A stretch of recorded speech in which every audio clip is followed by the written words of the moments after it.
Hello everyone. In this video tutorial we are going to learn how to install Python 3 on computers where Windows is the operating system. To do that you have to open a browser window and type www.python.org. It will take you to the Python Foundation's website. Go to the download section and click Python 3.6.1 or whatever may be the available version at the time of installation of Python. So I would always recommend that you should go ahead with the latest version of Python binaries. So to save us the hassle, I have already downloaded the required version. You can find it in downloads directory, and we can see, as we can see, Python 3.6.1.exe.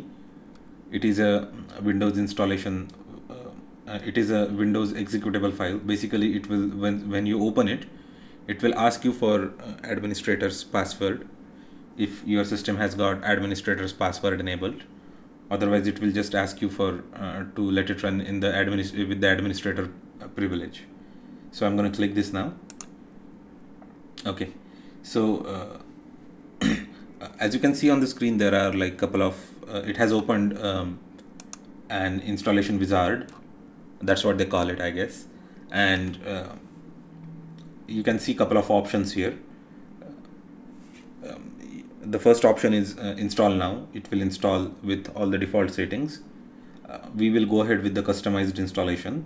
The second option, we have got a couple of checkboxes. I would request all of you to check the second checkbox, which reads add Python 3.6 to path. At the end of the video, I am going to explain what this particular thing does. So I have checked the checkbox, and I am going to proceed with the customized installation. So it installs all the stuff which is needed for a regular developer to be a pro with Python. So the first thing is documentation. Second option is PIP. PIP stands for PIP installs Python. It's a recursive acronym. Basically, PIP is a utility which is used for hassle-free installation of the external libraries and hassle-free installation of the wheel files. The libraries using the wheel files. So down the line we are going to see how to use PIP, but for now just check the option. Check the third option also, the TCL and TCL/TK and ideally. Ideally stands for Integrated Development and Learning Environment. Basically, it is an IDE, Integrated Development Environment for Python, and it's a kind of text editor, code editor, as well as a place where you can actually run your code from. The fourth option is a Python test suite. It will install the Python's standard library test suite. And the fifth and sixth options, just check those options. Fifth one is the PyLauncher, and install the Python for all the users. Okay, click next. You can browse, you just check the first option if you want the Python to be installed for all the users, and it will install it automatically in Python in this directory, program files in the brackets x86 Python 3632. Okay, or you can actually go for a customized directory like this. Okay, click install. It will start the installation of Python. It won't take much time if you have a faster computer. If you have a slower machine, it might take some more time. It's almost done.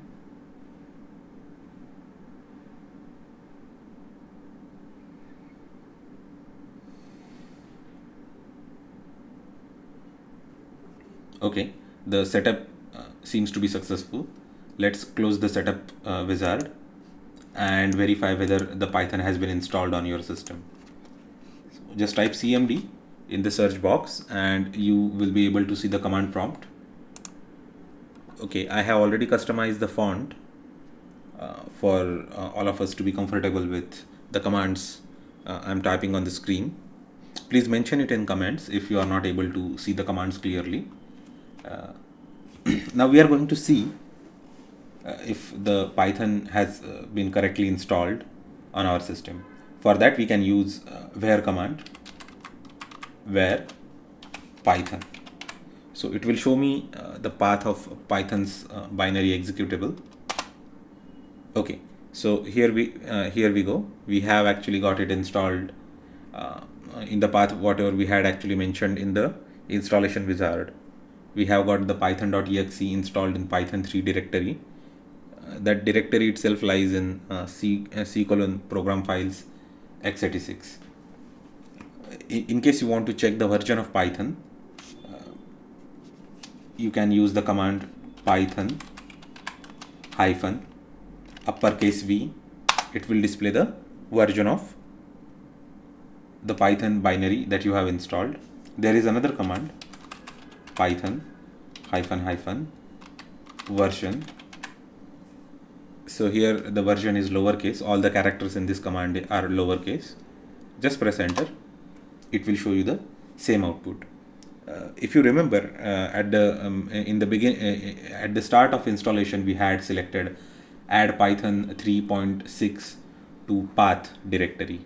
Okay, so this path directory, the path variable. Okay, basically it is an environment variable which is used to store the path of binary executables which we want to be invoked, from the command prompt.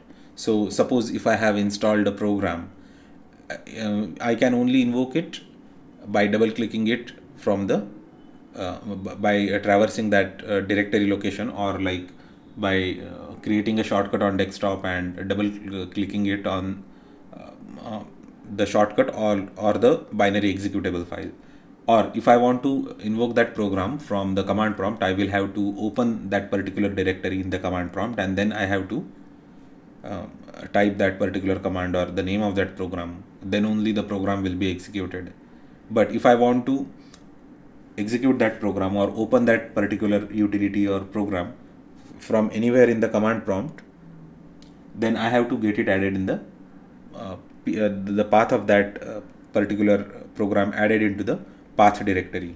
So if you want to see the value of the path environment variable, just type echo %path%.